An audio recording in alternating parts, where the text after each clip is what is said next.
আসসালামু আলাইকুম। আশা করি সবাই ভালো আছেন। তো সকাল সকাল একটা অভিযোগ চলে আসছে। অভিযোগটা হচ্ছে যে একটা গাড়ির টায়ার ফাইটে গেছে প্রায় ৮০ কিলোমিটার দূরে যেখানে আমরা কাজ করি। তো সকাল সকাল এখন অভিযোগটা আমার কাছে আসছে, এটাকে নিরসন করতে হবে।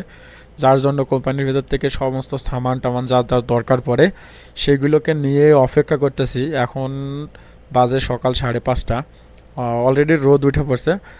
আর যেহেতু খুবই সকাল, সেহেতু দেখা যাচ্ছে যে সৌদি আরবে যারা মরুভূমির ভিতরে থাকেন তারা একটা জিনিস খেয়াল করবেন যে খুব সকাল সকালই রোদটা খুব সুন্দরভাবে দেখা যায়। আর ওয়ার্কশপের ভিতরে অনেক গাড়ি আছে যে গাড়িগুলো অপেক্ষা করতেছে। এই গাড়িটারও সমস্যা, এটারও সমস্যা, এইগুলারও অভিযোগ আসছে। এইগুলার সমাধান করা হবে আরও পরে। তো যেহেতু রাস্তার ভিতরে যেটা অসুবিধা হয়েছে ওইটাকেই কিন্তু সর্বপ্রথম আমরা সমাধান করার চেষ্টা করব। কারণ কি, প্রতিটা গাড়ির ভিতরে যেহেতু এটা মিক্সার কোম্পানি, অর্থাৎ এই মিক্সার কোম্পানির গাড়ির ভিতরে কিন্তু ঢালাই থাকে। তো অলরেডি বের হয়ে পড়ছি, গাড়ির অপেক্ষায় ছিলাম। গাড়ি আসতে একটু লেট করছে, তারপরেও আমি ফোন করে বলছি ড্রাইভারকে যে যাতে কেমিক্যাল ঢালে খারসানার ভিতরে, অর্থাৎ ঢালাইয়ের ভিতরে। যেহেতু কেমিক্যালটা দিলে পারে কি হয়, দেখা যাচ্ছে যে ঢালাইটা জমে না। তো যেহেতু লেট করছে গাড়ি আসতে, সেহেতু লেটেই বের হয়েছি। আর যেহেতু আমি থাকি মরুভূমি এলাকার ভিতরে, আমার এটা বোদো এলাকা। তো এই যে যে সমস্ত পাহাড়গুলো দেখতে পারতেছেন, অনেক পুরাতন পাহাড়। আর এই রাস্তাটা নতুনই হয়েছে, আগে কিন্তু এই রাস্তাটা ছিল না। এইদিকে যারা হাইলের ভিতরে থাকেন তারা অবশ্যই জানেন, এই যে বাগার রোডটা এটা কিন্তু নতুন হয়েছে। এইখান থেকে আমি যাচ্ছি, অর্থাৎ হাইল শহর থেকে যাচ্ছি হচ্ছে প্রায় ৮০ কিলোমিটার দূরে বাগাতে। ওইখানে আর কি অভিযোগটা আসছে। তো এখন যাইতে যাইতে প্রায় 10টা পার হয়ে গেছে। আমি আসছি আরও সকালে, কিন্তু গাড়ির জন্য বসেছিলাম, গাড়ি আর একটা কাজে গেছিলো। তো ঢালাই অনেকে হয়তো প্রশ্ন করতে পারেন যে ঢালাই গাড়ি যেহেতু রেডি মিক্সের গাড়ি, সেহেতু ঢালাই তো জমে যাওয়ার কথা না। ঢালাই জমে না, কারণ কি, কোম্পানি অনেক রকম কেমিক্যাল ইউজ করে যাতে ঢালাই না জমে, যার জন্য অনেক রকম কেমিক্যাল ইউজ করে। তো এটারও ভিতরে কেমিক্যাল ইউজ করা আছে। দেখা যাচ্ছে যে 8-9 ঘন্টা পর্যন্ত ঢালাইটা ওইভাবে গাড়ির ভিতরে থাকবে, গাড়ি ঘুরবে। তো এখন ব্যাপারটা হচ্ছে যে যারা সৌদি আরবে আসতে চান অনেকেই জিজ্ঞেস করেন যে ভাই মাসনার কাজ কীরকম, রেডিমিক্স কোম্পানির কাজ কীরকম। তো রেডিমিক্স কোম্পানির কাজ যেটা, সেটা হচ্ছে যে আপনাকে প্রচুর পরিমাণে ধৈর্য নিয়ে কিন্তু সৌদি আরবে আসতে হবে রেডিমিক্স কোম্পানিতে। কারণ কি, রেডিমিক্স কোম্পানিতে আপনার সকালবেলা সব রেডিমিক্স কোম্পানিতেই আপনার ভোর 4:30টার থেকে প্রথম ফার্স্ট ট্রিপ শুরু হয়। কারণ 6টা থেকে 8টা পর্যন্ত মগ্ন থাকে। মগ্নটা হচ্ছে কী রকম, এটা একটা নিষেধাজ্ঞা থাকে, বড় গাড়ি এই সময় রাস্তায় চলতে পারবে না। তো যার জন্য একটা নিষেধাজ্ঞা থাকে, যার জন্য কিন্তু আপনার হচ্ছে রেডিমিক্স কোম্পানিতে সর্বপ্রথম যে ফার্স্ট ট্রিপটা হয় সেটা হচ্ছে রাত 7:30টার থেকে। প্রত্যেকটা ড্রাইভারকেই আসা লাগে রাত 4:30টার সময়, গাড়ি লোড করা লাগে। পরবর্তীতে বিভিন্ন জায়গায় বিভিন্ন এরিয়াতে কাজ হয়। অনেক সময় দেখা যায় যে কিছু কাজ আছে আপনার 10 থেকে 15 মিনিটের ভিতরে আপনি ঢেলে কমপ্লিট করতে পারবেন। আবার কিছু কাজ আছে দেখা যাচ্ছে 4-5 ঘন্টা লেগে যায় 10 মিটার মাল ঢালতে। তো এই জন্য রেডিমিক্স কোম্পানিতে আসতে হইলে পরে আপনার প্রচুর পরিমাণে ধৈর্য থাকা লাগবে। দ্বিতীয়ত হচ্ছে বাংলাদেশে অবশ্যই হেভি গাড়ি চালানোর যে অভিজ্ঞতাটা, সেই অভিজ্ঞতাটাও থাকা লাগবে। পাশাপাশি আপনি আসার পরে সৌদি আরবে যখন লাইসেন্স করবেন, তখন কিন্তু আপনার ওই পূর্বের অভিজ্ঞতাগুলো কাজে লাগবে।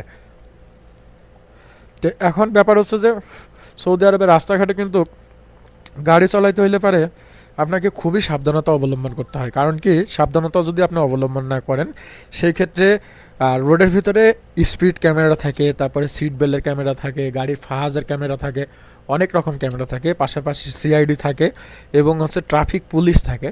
সিআইডিগুলো হচ্ছে ট্রাফিক পুলিশের মতনই, ওরা হচ্ছে আপনার দেখা যাচ্ছে মরুভূমি বা দেখা যাচ্ছে যে পাহাড়ের কোলে গাড়ি নিয়ে ওরা বসে থাকে।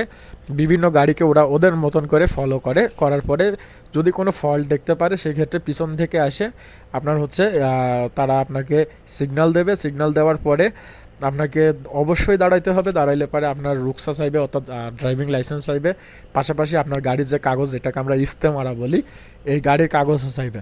তো অবশেষে আমি আসে পড়ছি মৌকাতে, অর্থাৎ যেখানে কাজ হচ্ছে, এই যে গাড়ি দাঁড়াই আছে দেখা যাচ্ছে। তো প্রায় 1 ঘন্টার মতন লাগছে। আসার পরে দেখি যে বাইরের টায়ার যেটা, এটা অলরেডি রিংয়ের থেকে বের হয়ে গেছে, যার জন্য সে আর মানে ব্যাক করতে পারে নাই। অবশেষে এটাকে সমাধান করে দিয়ে আমি আবার বের হইলাম। তো বের হওয়ার জন্য যারা এই যে সৌদি আরবে কাজ করে বাইরে, বিশেষ করে তো কিছু কিছু সময় ঘোরার সুযোগ হয়, কাজের ফাঁকে ফাঁকে কিছু ঘোরার সুযোগ হয়। তা আমি আজকে আসছিলাম যে এলাকাটা, সেটা হচ্ছে যে একেবারে সৌদিদের বধু এলাকা। বধু এলাকা বলতে বোঝায় যেটা, সেটা হচ্ছে যে আপনার সৌদিরা মানে অনেক গরিব সৌদি যেখানে বসবাস করে, মানে একদম গ্রাম, যেখানে সুযোগ সুবিধা খুবই কম বললেই চলে। তবে আপনার একটা জিনিস কি, গ্রাম হইলে পরেও বাংলাদেশ থেকে অনেক ভালো, অনেক ভালো কীরকম, এখানে বাড়িঘর খুব পরিকল্পনাভাবে তৈরি করা হয়, মানে অর্থাৎ পরিকল্পিতভাবে তৈরি করা হয়। পাশাপাশি আপনার এই যে যে গাছগুলো, এগুলো হচ্ছে সৌদি গ্রিন সিটির আওতায়, এগুলো হচ্ছে সরকার থেকেই করে। এগুলো পানি দেওয়ার জন্য লোক থাকে, তারপরে বলদিয়া আছে এইখানে। তো সব কিছু মিলাইয়ে, তবে আসার পথে একটা জিনিস কি, এটা অনেক পাহাড়ের নিচেই, অর্থাৎ আমি যেখান থেকে আসছি সেখান থেকেও অনেকটা পাহাড়ের নিচেই এইখানে নতুন একটা পার্ক তৈরি করতেছে। এটা হচ্ছে হুকুমার, যার জন্য এইখানে আমাদের কোম্পানিটাই কাজ পাইছে।